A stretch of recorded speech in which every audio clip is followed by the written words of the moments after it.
The Death Cure by James Dashner, Chapter 35.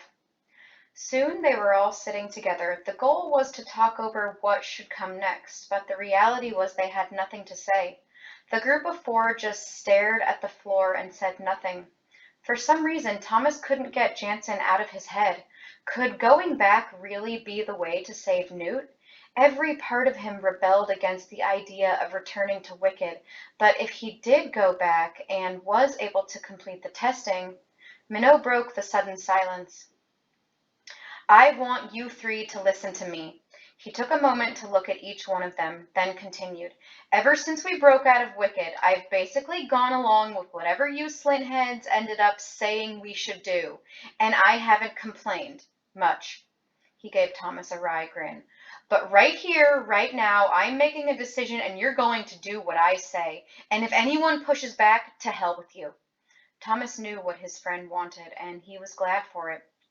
I know we have bigger goals in mind, Minot continued. We need to connect with the right arm, figure out what to do about Wicked.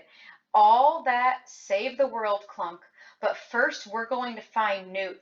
This isn't open for discussion. The four of us, all of us, are flying to wherever we need to go, and we're getting Newt out of there. They call it the Crank Palace, Brenda said. Thomas turned to her, and she was staring off into space. It has to be what he was talking about.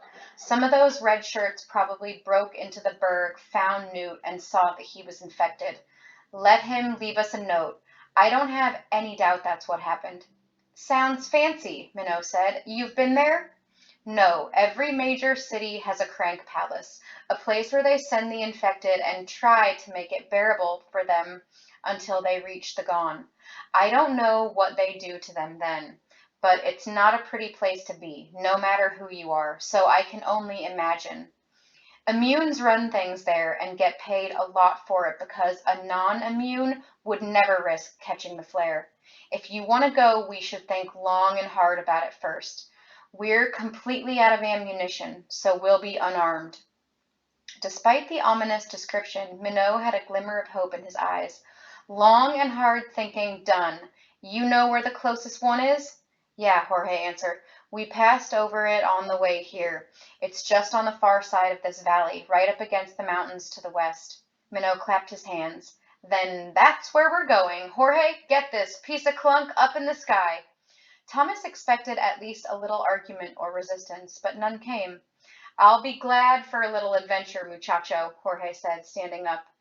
We'll be there in 20 minutes. Jorge was true to his word on the timing. He landed the Berg in a clearing along the beginnings of a forest that stretched up the surprisingly green mountainside. About half of the trees were dead, but the other half looked as if they'd just begun to recover from years of massive heat spells. It made Thomas sad to think that the world would probably recover from the sun flares just fine someday, only to find itself uninhabited. He stepped off the cargo ramp and took a good look at the walls surrounding what had to be the Crank Palace just a few hundred feet away. It was made of thick planks of wood. The closest gate was just beginning to open, and two people appeared, both of them holding huge launchers. They looked exhausted, but wearily they took a defensive stance and aimed their weapons. They'd obviously heard or seen the Berg's approach. Not a good start, Jorge said. One of the guards shouted something, but Thomas couldn't hear what he'd said. Let's just go over and talk to them.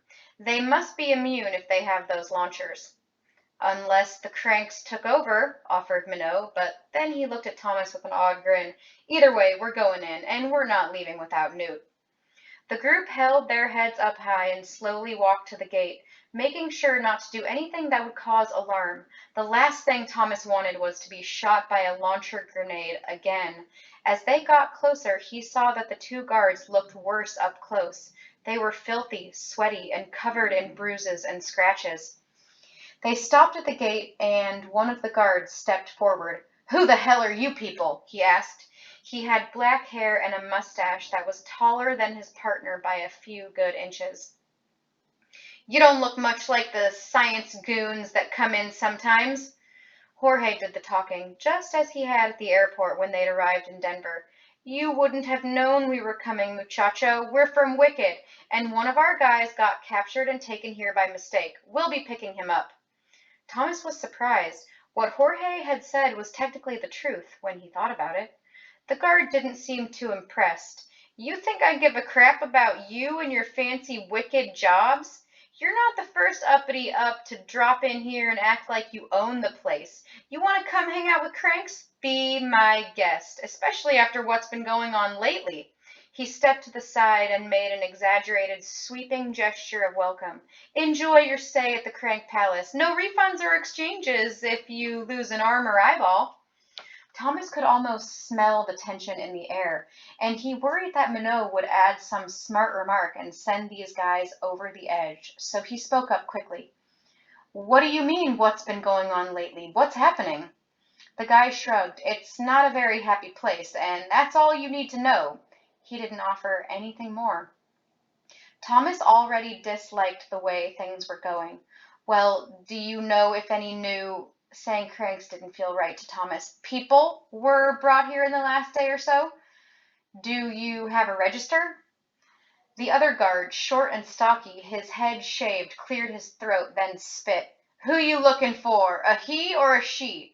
A he, Thomas answered. His name is Newt. A little taller than me, blonde hair, kinda long, has a limp. The guy spit again. I might know something, but knowing and telling are two different things. You kids look like you got plenty of money. Want to share? Thomas, daring to let himself hope, looked back at Jorge, whose face had tightened in anger. Minot spoke before Jorge could. We've got money, shuckface. Now tell us where our friend is. The guard jabbed the launcher toward them a little more fiercely. Show me your cash cards or this conversation is over. I want at least 1,000. He's got it all, Minot said, jabbing a thumb at Jorge as his eyes lasered in on the guard. Greedy slinthead. Jorge pulled his card out and waved it in the air. You'll have to shoot me dead to take this, and you know it won't do any good without my prince. You'll get your money, hermano. Now show us the way. All right, then, the man said. Follow me, and remember, if any of you body parts become detached due to an unfortunate encounter with a crank, I highly advise you to leave said body part behind and run like hell. Unless it's a leg, of course. He turned on his heels and walked through the open gate.